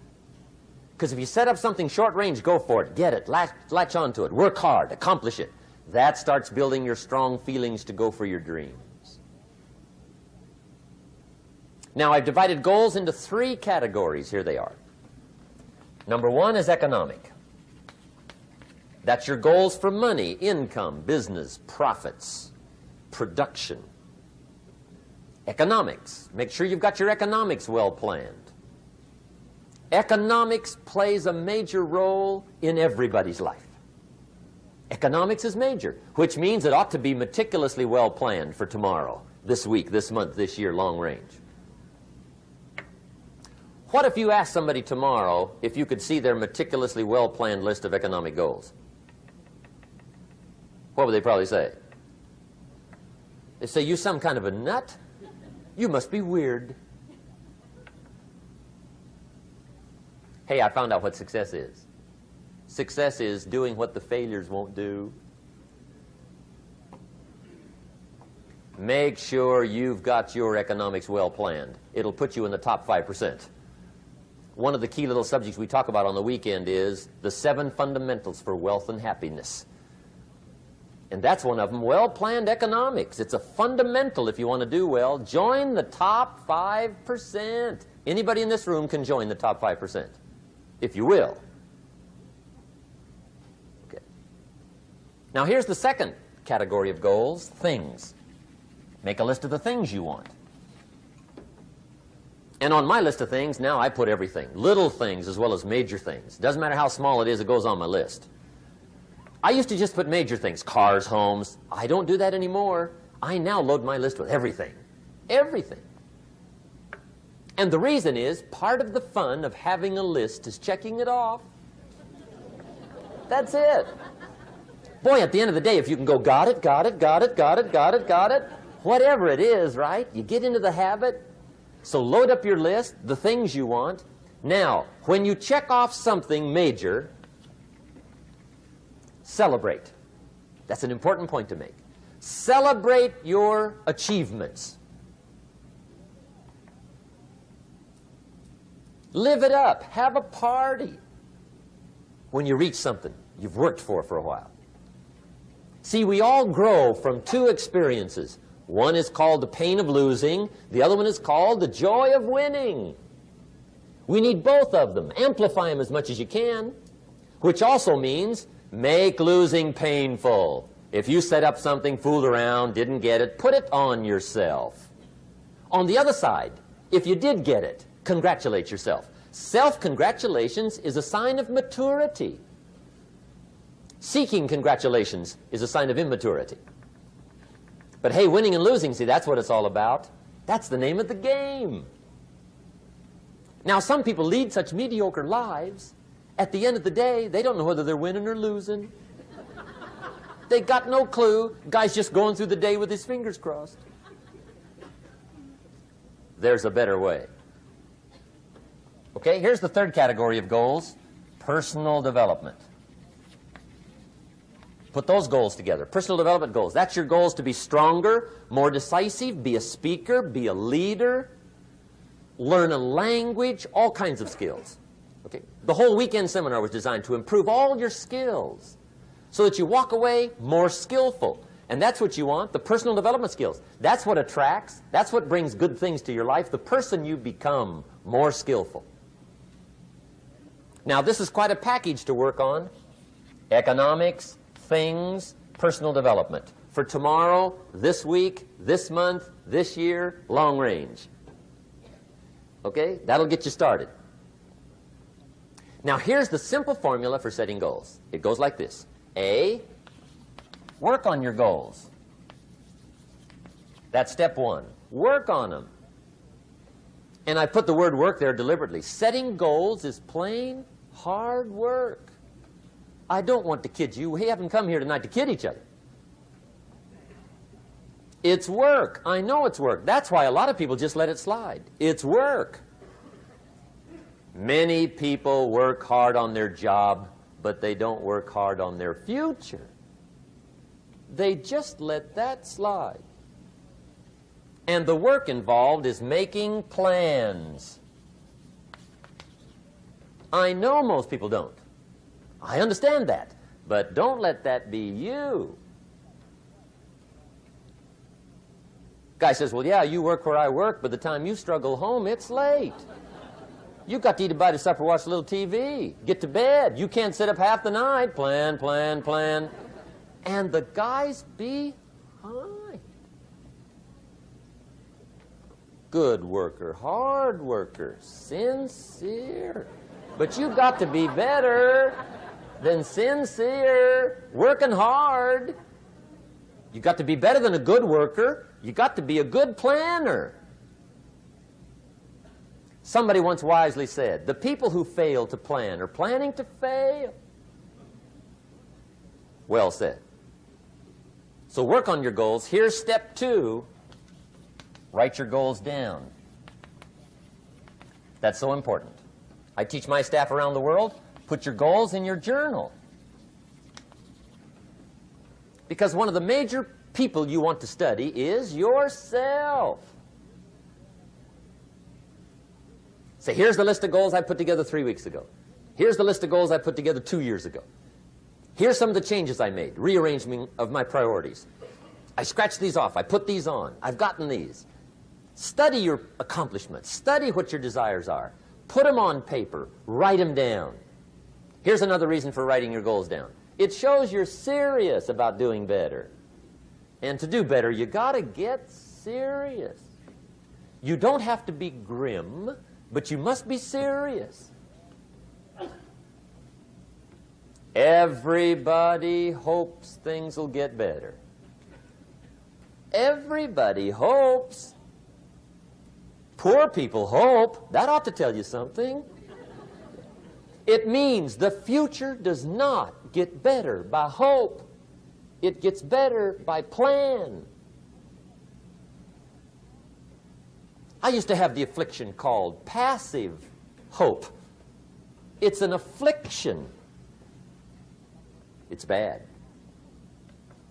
Probably what's even worse than that is happy hope. Now that is really bad. That's bad. Happy hope. The guy's 50 and he's broke and he's still smiling. See, that's not good. So get serious about your goals. Put them on paper. Write them down.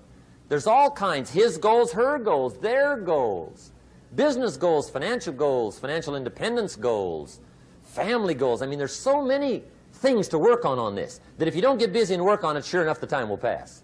And sure enough, 5 years from now, you'll wind up where you don't want to be, wearing what you don't want to wear, driving what you don't want to drive, being what you don't want to be.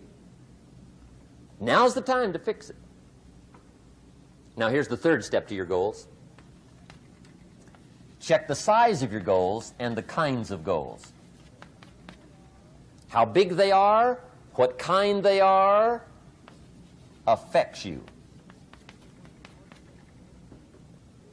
And here's one of the important phrases of the evening. Your goals are affecting you, whatever they are. Your goals affect your handshake. Your goals affect your attitude, personality. Your goals affect the way you walk, the way you talk, the way you dress. All day long, we're being affected by our goals. Now, some people have goals, but they have such lousy goals. The effect is bad. I asked a guy one time, what are your goals for this month? The guy said, look, if I could just scrape up enough money to pay these lousy bills. That was his goal. I'm not saying it isn't a goal. It's a goal, but it's such a lousy goal, the effect is bad. You don't jump out of bed on Monday morning and say, oh boy, another chance to go out and scrape up the money to pay my lousy bills. See, you don't do that. Usually you say, oh, not another Monday.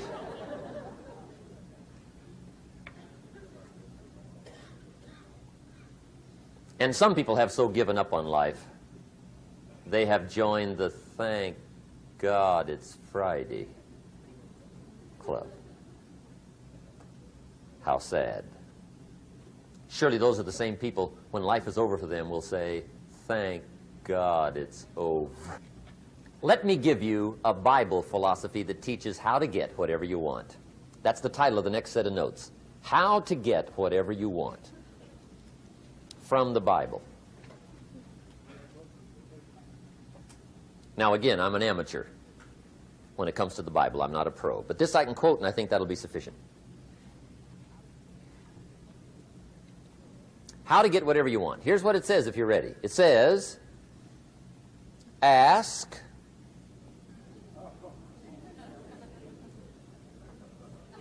That's it. End of notes. Ask. If there's one art in life to learn extremely well, that's got to be one of them. The art of asking. What does ask mean? Ask means, what do you want?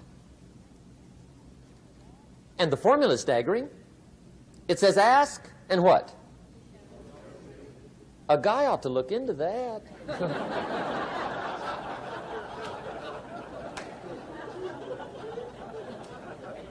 He says, yeah, but you work where I work. By the time you struggle home, it's late. You got to eat a bite of supper, watch a little TV, get to bed. You can't sit up half the night, ask. And the guys be, See, you've got to be better than a good worker. You've got to be a good asker. Now, let me give you 3 key points on asking and receiving. This can do it. Number 1, asking is the beginning of receiving. Asking starts a unique process, mental and emotional. I don't even know how it works. All I know is it works. It's like pushing a button and all this machinery starts working. I don't know how. It just works. There's a lot of things you don't need to know how. Just work them. Some people are always studying the roots. Others are picking the fruit. I mean, it depends on what end of it you want in on. Asking is the beginning of receiving, so start the process. Here's number 2. Receiving is not the problem. Receiving is automatic. Now, if that's true, receiving is not the problem, what's the problem? Failure to ask might be one of your major problems. I don't know. Check it out. The guy says, oh, now I see it. I got up last year and hit it every day, but there's not a scrap of paper with my goals on it. Good worker, poor asker. So you got to change that. Here's number 3. Receiving is like the ocean. There's plenty, especially in California.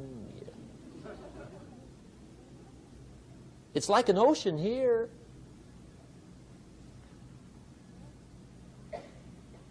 Success is not in short supply. It isn't rationed, and you stepped up to the window and it was all gone. No, no, no. It's like an ocean here. Now, if that's true, what's the problem? Well, some people go to the ocean with a teaspoon. Have you got the picture? See, what you want to do in view of the size of the ocean is trade your teaspoon for at least a bucket, and you'll look better down at the ocean. Kids won't make fun of you, right? Okay. Now, there's 2 ways to ask, and we'll wrap up goal setting. 2 ways. Here's number 1. Ask with intelligence. It didn't say ask intelligently, but I'm sure it meant that. Don't mumble. You don't get anything by mumbling. Be clear. Be specific. Intelligent asking means how wide, how high, how soon, when, what size, what color, how much. Define what you want and describe what you want. That's powerful. In the weekend seminar we teach, goals become like a magnet. They pull you that direction. And the better you describe them, the more they pull. So ask intelligently. Here's number 2. Ask with faith. That's the childish part of the equation. Believe you can get what you want like a child. Not an adult. Adults are too skeptical. So the formula really reads, make plans like an adult and believe in them like a child. And the most incredible things will happen. Just try it for 90 days. Just try it. You can always go back to the old ways. Just try it. Just 90 days, 90 days. Now, here's the last qualifying phrase on goal setting, as we promised to qualify everything. And it simply goes like this. Remember, you won't get everything you want. And we've already studied the reason for that. Simply, sometimes it hails on your crop and rains on your parade. It's that kind of planet. So you won't get everything you want, but if you will work this goal-setting formula, you can get plenty for wealth and happiness. Okay, that's goal setting. We use it around the world. We recommend it. Now, maybe it won't work as well for you as it has for me. I don't know. Maybe not. But what if it did?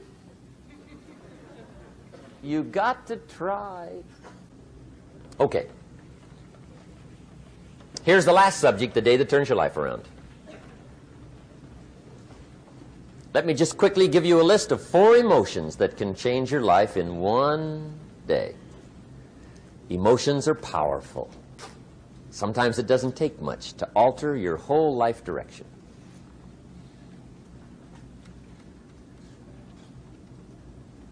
Okay, here they are. Number 1, disgust.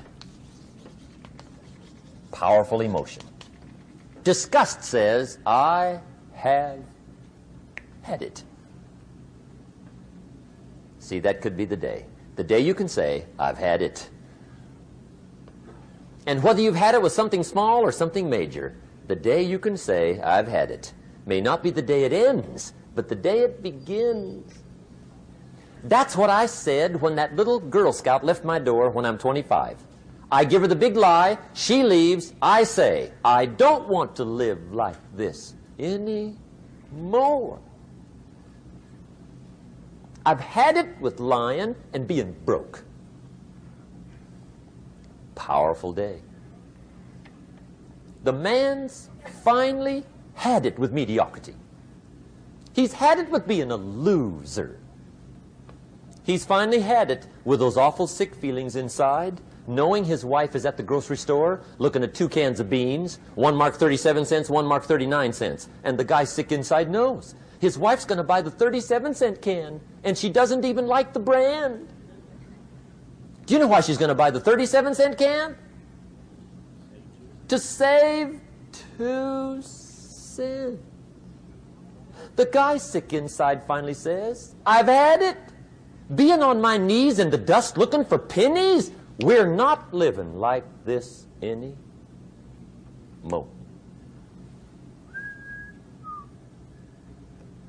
Could be the day that turns your life around. The day you can say, I've had it. He walks into his closet and rips everything in it to shreds and says, I've worn this embarrassing stuff for the last time. And not only will I never wear it again, no one else will ever wear it again. Commit an act that says, I've had it. Powerful. Here's the next one, decision. And decision-making is powerful. And it's emotional. That's those knots in the pit of your stomach, right? Waking up in the middle of the night in a cold sweat, trying to decide. We sometimes call it inner civil war. What shall I do? Well, for progress, you must decide. The best advice I can give you came from a wealthy friend of mine who said, if it's easy, do it easy. If it's hard, do it hard. Just get it done. If you went home tonight and in the next few days cleaned up a whole list of decisions, that might furnish enough inspiration for the next 10 years. I found this out many times after you've decided. Getting on with it is easier than deciding. Sometimes decision is the toughest part. Here's the next emotion, desire, wanting to bad enough. And I don't know how to tell you to want to. That's something you've got to come up with. There's 2 things I know about desire. Number 1, it comes from inside, not outside. You don't send off for it. Number 2, I know desire can be triggered by something. Who knows what it might be? Sometimes desire waits and sleeps for something to happen. Maybe it's a book, maybe it's a song, maybe it's a sermon, maybe it's a lecture, a seminar, maybe it's the conversation of a friend, a happening, an event. Who knows? The best advice I can give you is what I give my staff. It goes like this: welcome every human experience. You never know which one is going to turn it all on. Even the bad experiences. Sometimes from the bitterest experience comes the greatest awakening. So let down the barriers, take down the walls. The same wall that keeps out disappointment keeps out happiness. Let life touch you. Don't let it kill you, but let it touch you. Here's the last one. This one's powerful. Resolve. Resolve says, I will. Two of the most powerful words in the language. I will. Benjamin Disraeli once said, nothing can resist a human will that will stake even its existence on the extent of its purpose. Shortly put, I'll do it or die. See, that's powerful. That could be the day that turns your life around. The world has a strange way of stepping aside when somebody says, I'll do it or die. The man says, I will climb the mountain. They've told me it's too high, it's too far, it's too rocky, it's too difficult, it's never been done before, but it's my mountain, I will climb it. Pretty soon you'll see me waving from the top. Or dead on the side, because I ain't coming back.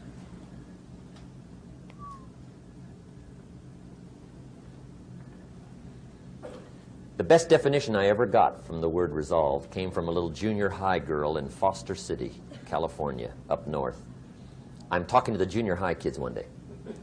I love to ask kids definitions. They come up with beauties. I got to the word resolve and I asked, who can tell me what resolve means? And I got several hands, and they were all pretty good, but the last one was the best. Little girl, about 3 rows back, held up her hand. She said, Mr. Rohn, I think I know what resolve means. I said, darling, what do you think it means? She said, I think it means promising yourself you will never give up. I said, that's it. Webster, stand aside. That is the definition.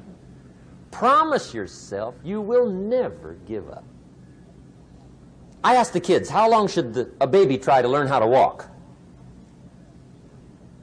How long? How long would you give your average baby before you shut him off?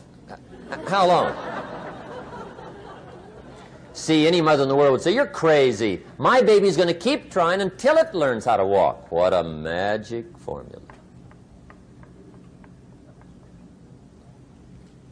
Now let me show you what triggers all emotions into activity that brings results. And results is the name of the game. Here it is. Action. Finally, you must do something about how you feel. Jesus, the master teacher, said, don't just be listeners, be doers. The world admires the doers. Whatever it takes to get you to try harder, read more, set your goals, and go for it. Here's the next attitude disease. Over-caution. Some people never will have much. They're too cautious. Now, you can also be too reckless, but you can also be too cautious. This is called the timid approach to life. And my caution was always the risk. Risk used to drive me right up the wall. I used to say, what if this happens? It's called the language of the poor. What if this happens? And on top of that, if this was to happen, look at the fix I'd be in. I better not try. I could always ace myself out. Then I'll tell you what changed my whole life when I finally discovered it's all risky. The minute you were born, it got risky. If you think trying is risky, wait till they hand you the bill for not trying. If you think investing is risky, wait till you get the tab for not investing. See, it's all risky. Getting married is risky. Having children is risky. Going into business is risky. Investing your money is risky. It's all risky. I'll tell you how risky life is. You're not going to get out alive. That's risky. The Englishman says, well, if that's the way it's going to work out, let's give it a go. Right, that's what it's for. Give it a go. Somebody says, yeah, but I'm looking for safety and security. Fine, then huddle in a corner. We'll cover you with a sheet, bring you 3 meals a day. And we'll protect you, feed you, look after you, care for you. We won't let anything happen to you. And you'll probably live to be 100. The guy said, well, yeah, I'd live to be 100. But what a way to live. Right. What a way to live, safe and secure. Don't ask for security. Ask for adventure. Better to live 30 years full of adventure than 100 years safe in the corner. And see, it's not important how long you live. What's important is how you live. Here's the next attitude disease. We're almost through with this motley list. In fact, we're almost through. Hang on. The next one is pessimism. Pessimism, the deadly disease of always looking on the bad side, the problem side, the difficult side, checking all the reasons why it can't be done. The poor pessimist leads an ugly life. He doesn't try to figure out what's right. He tries to figure out what's wrong. He doesn't look for virtue. He looks for faults. And when he finds them, he's delighted. How ugly. This is the poor guy who looks through the window, doesn't see the sunset. He sees the specks on the window.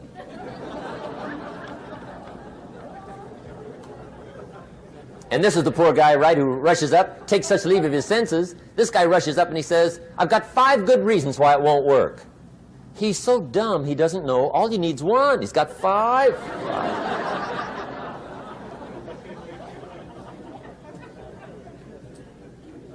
To the pessimist, the glass is always half empty. To the optimist, the glass is half full. Why would the same measure affect people 2 different ways? Answer, it all depends on how you look at it. Our lives are mostly affected by the way we think things are, not the way they are. The way we think they are affects us most. There's a subject we don't have time to get into tonight called better thinking habits. One of the major things Shoaff taught me when I met him, he said, poor thinking habits keeps most people poor. Not poor working habits. Most people work hard, but they don't think hard. And Shoaff taught me that the mind is like a factory, a mental factory. And whatever you think about all day long pours ingredients into this mental factory. And that's what builds the economic, social, financial fabric of your life. He quoted me a Bible phrase that says, as you think, so you become. How awesome. When he talked about poor thinking habits, he had me. I used to start the day reading the morning newspaper. I mean, you can believe that or not. I'd get a cup of coffee and read the paper. I'd load up on wars and riots and murders and stabbings and killings and bank robberies and muggings and car wrecks and tragedies. I'd even read the back pages. I seem to like that stuff for some weird reason. I'd load up on all that, and then I'd start the day. You can imagine the kind of days I used to have. You walk around on your financial knees. They call you economic peewee.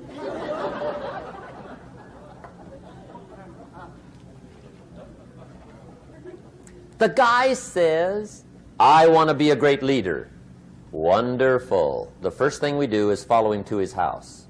When we get there, we walk in and check his library, number 1. Somebody says, well, why check his library? The reason is because what a man reads pours massive ingredients into his mental factory, and the fabric of his life is built from those ingredients. You would not believe what some people have got in their house to read. You would not believe. One of the best dressed up words I know for a lot of it is trash. Can you imagine dumping a barrel of trash into this mental factory every day and coming out with a rich, dynamic, positive life? It can't be done. You might as well try making a cake with cement. The kids back in Danbury, Connecticut, high school, they're asking me questions one day. I'm talking to the kids. Kids got good questions these days. One of them said to me, Mr. Rohn, how do you build the good life? I said, it's simple. It's not easy, but it's simple. Here's how you build anything. Select the right ingredients, keep out the wrong ingredients, and it starts with thought. Everything starts with thought. So you must be wise and careful what you think about, because that starts everything. You got to be wise and careful. I asked the kids, what would happen if somebody dropped sugar in my coffee? They said, well, you'd be okay. I said, what if somebody dropped strychnine in my coffee? They said, well, you'd be dead. I said, correct. Lesson 1. Life is both sugar and strychnine. You gotta be careful. I said, what if my worst enemy drops in the sugar? They said, will you be okay? I said, what if my best friend, even by accident, drops in the strychnine? They said, well, you'd be dead. I said, correct. Lesson 2, watch your coffee.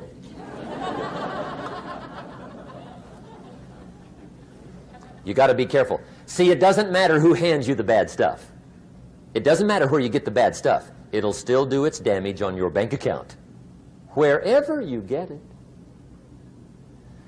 Mr. Schoaf gave me one of the greatest phrases when I first met him, when he said, Jim, every day stand guard at the door of your mind.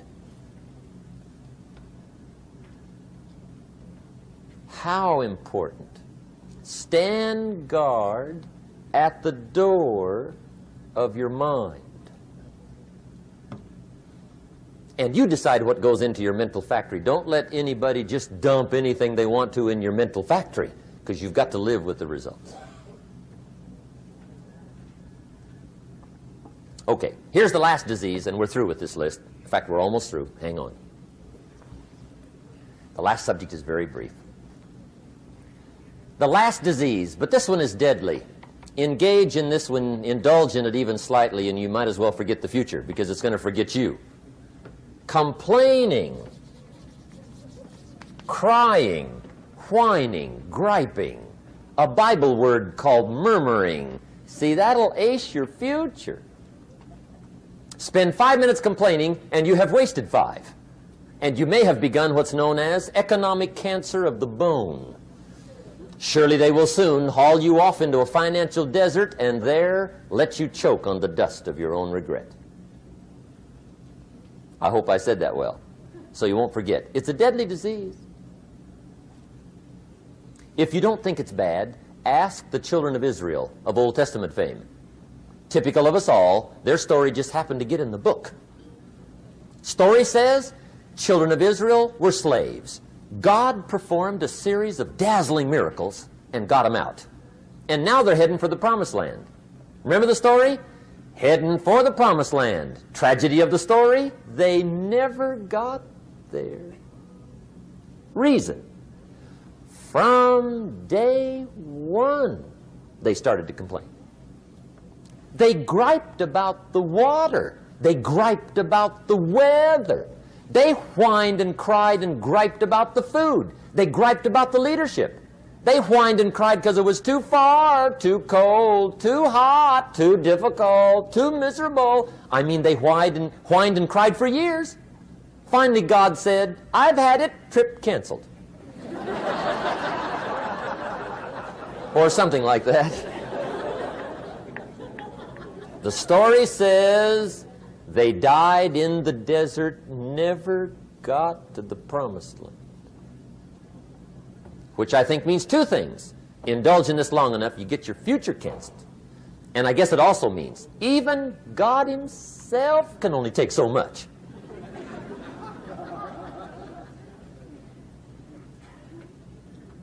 Okay. Just be on the lookout of the things that can destroy all the good you start. The war is on. And this evening, tomorrow, mentally, personally, socially, economically, you got to make sure you're winning the war. And this is part of it.